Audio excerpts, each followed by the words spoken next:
সবাইকে আপনারা দেখছেন স্মার্ট নলেজ ইউটিউব চ্যানেল।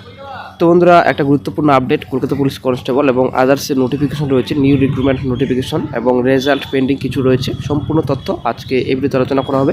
সঙ্গে থাকুন, ভিডিও সম্পূর্ণ দেখুন, শেষ পর্যন্ত দেখুন। চ্যানেল নতুন দর্শক অবশ্যই চ্যানেলটিকে সাবস্ক্রাইব করুন, সঙ্গে আলোচনা রাখবেন প্রতিনিয়ত যে কোনো সরকারি বেসরকারি সবার আগে চাকরি খবর আপডেট পাওয়ার জন্য।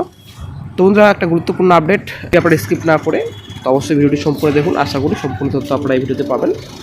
তো গতকালকে কয়েকজন ক্যান্ডিডেটস অ্যাকচুয়ালি কয়েকজন মহিলা প্রার্থী গিয়েছিলেন ডেপুটেশনে পিআরবিতে, ঠিক আছে। তো সে সমস্ত নারী বাহিনীকে জানাই অসংখ্য ধন্যবাদ যারা গিয়েছিলেন, কারণ অনেকটা সুবিধা হয়েছে সকল চাকরি প্রার্থীর জন্য। যারা ডেপুটেশন দিতে গিয়েছিলেন অসংখ্য ধন্যবাদ জানাচ্ছি আবারও। তো প্রথমেই একটা দাবি ছিল যে হাইট এবং রানের সময় কমানো, ঠিক আছে। তো 157 সেন্টিমিটার হাইট, আর ওইদিকে 4 মিনিট থেকে বাড়িয়ে 4.5 মিনিট, যেটা আগের নিয়ম ছিল, সেটা করার জন্য একটা প্রস্তাব রাখা হয়েছে, একটা দাবি রাখা হয়েছে। তবে সেটা কতটা বাস্তবায়িত হবে সেটাই কিন্তু এখন দেখার বিষয়। তো পিআরবি নেক্সটে কী পদক্ষেপ নেয় সেটাই কিন্তু এখন দেখার বিষয়। তো দেখা যাক কী গুরুত্বপূর্ণ আপডেট ফিউচারে পাওয়া যায়। তো তারপর এই যে আপনাদের ডব্লিউপি এসআই, তো ডব্লিউপি এসআই পোস্টে যে মেন পরীক্ষা, তো 22শে ফেব্রুয়ারি একটা গুরুত্বপূর্ণ আপডেট রয়েছে।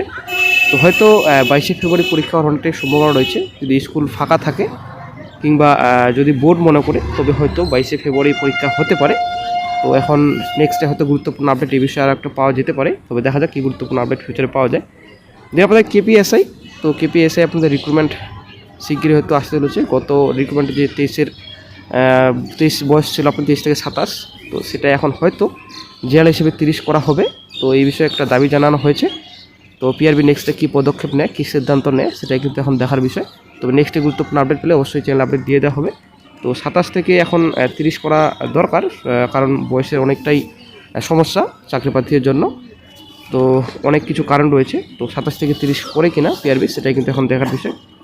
তো পুলিশ রিক্রুটমেন্ট বোর্ডের যে নতুন বিজ্ঞপ্তি আসছে সেটা আগে কিন্তু চ্যানেলে আপডেট দেওয়া হয়েছে। এদিকে আপনাদের ওয়্যারলেস অপারেটর মোটামুটি 4 থেকে 500 কাছাকাছি ভ্যাকেন্সি আসতে পারে, ঠিক আছে।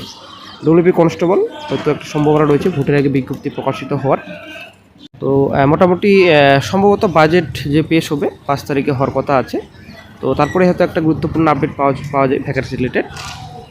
এবং এদিকে আপনাদের ডব্লিউপি কনস্টেবল জয়েনিংয়ের ব্যাপার। তো ফেব্রুয়ারি মাসের মধ্যে ভোটের যে ডিউটি রয়েছে, আশা করি আপনারা জানেন ভোটের জন্য ম্যাক্সিমাম কিন্তু চান্স রয়েছে দ্রুত স্টেপ কমপ্লিট করার পিআরবির। তো সেই মতো হয়তো ভোটের আগেই আপনাদের জয়েনিং প্রসেস কমপ্লিট হয়ে যাবে। মোটামুটি মার্চের মধ্যে জয়েনিং প্রসেস আপনাদের হয়তো কমপ্লিট হয়ে যাবে। তো এবার আসি কলকাতা পুলিশ এসআই, তো মেন পরীক্ষার রেজাল্ট। তো এটা কিন্তু অনেকটা বোর্ডের উপর ডিপেন্ড করছে। তো খাতা দেখার যে ব্যাপার রয়েছে, যদি তারা নিতে চায় তো সেই মতো কিন্তু খাতা দেখার রেজাল্ট বের করে ইন্টারভিউ পরীক্ষাটা সম্পন্ন করতে পারে। যেহেতু কলকাতা পুলিশ এসআই যে মোট সংখ্যা রয়েছে 0 অ্যাকচুয়ালি, তো কম। তো সেই মতো যদি বোর্ড চায় তো 1.5 গুণ কিংবা 2 গুণ হিসাবে পরবর্তী স্টেপগুলোতে নিয়ে যেতে পারে। তো এখন সম্ভাবনা রয়েছে অনেকটাই। দেখা যাক কী গুরুত্বপূর্ণ আপডেট ফিউচারে পাওয়া যায়।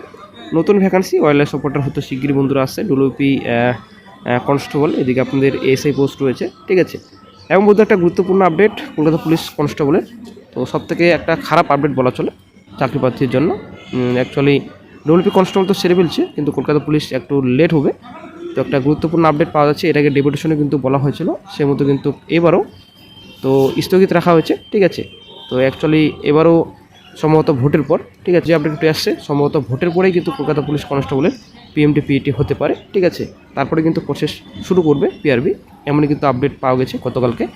মানে বলা চলে কলকাতা পুলিশ কনস্টেবল যে রিক্রুটমেন্ট প্রসেস রয়েছে, রিক্রুটমেন্ট যে স্টেপ রয়েছে নেক্সট, তো বর্তমানে এখন বলা চলে কলকাতা পুলিশ কনস্টেবল শীতঘুমে। তো বন্ধুরা, আশা করি ক্লিয়ার। তো এই কয়েকটি আপডেট আপনার সঙ্গে শেয়ার করার ছিল। তো বন্ধুরা, কলকাতা পুলিশ কনস্টেবল একটু লেট হবে, হয়তো ভোটের পরেই সম্পূর্ণ প্রসেস কমপ্লিট করবে পিআরবি। এদিকে আপনাদের নিউ রিক্রুটমেন্ট নোটিফিকেশন আসছে শিগগিরই, একটা গুরুত্বপূর্ণ আপডেট রয়েছে। তবে বন্ধুরা, পিআরবি তো ওকে, কোনো সমস্যা নেই, ঠিক আছে। কিন্তু আদার্স যে রিক্রুটমেন্ট বোর্ড রয়েছে, যেমন পিএসসির কথা বলছি, পিএসসি বর্তমানে কিন্তু টোটালি স্টপ, ঠিক আছে। পিএসসিতে কোনো রকম কিন্তু চেয়ারম্যান নেই। এবং আদার্স যে রিক্রুটমেন্ট নোটিফিকেশন পঞ্চায়েত রয়েছে, এদিকে আপনাদের বিএসকে ডিএও রয়েছে, আদার্স রিক্রুটমেন্টের কিন্তু কোনো রকম আপডেট নেই। কিন্তু পিআরবি প্রসেস কিন্তু এগিয়ে নিয়ে যাবে। ডব্লিউপি কনস্টেবল প্রসেস প্রায় কিন্তু শেষের দিকে, যদি একটা গুরুত্বপূর্ণ আপডেট উঠে আসছে, একটা হয়তো হাই কোর্টে জড়িয়ে গেছে, সেটা একটা গুরুত্বপূর্ণ আপডেট হয়তো দুপুরের দিকে কিংবা বিকালের দিকে আপডেট আপনাদের সঙ্গে শেয়ার করা হবে। একটা কিন্তু কোর্ট কেসে জড়িয়ে গেছে, একটা আপডেট উঠে আসছে। তো দেখা যাক ফিউচার কী আপডেট পাওয়া যায়।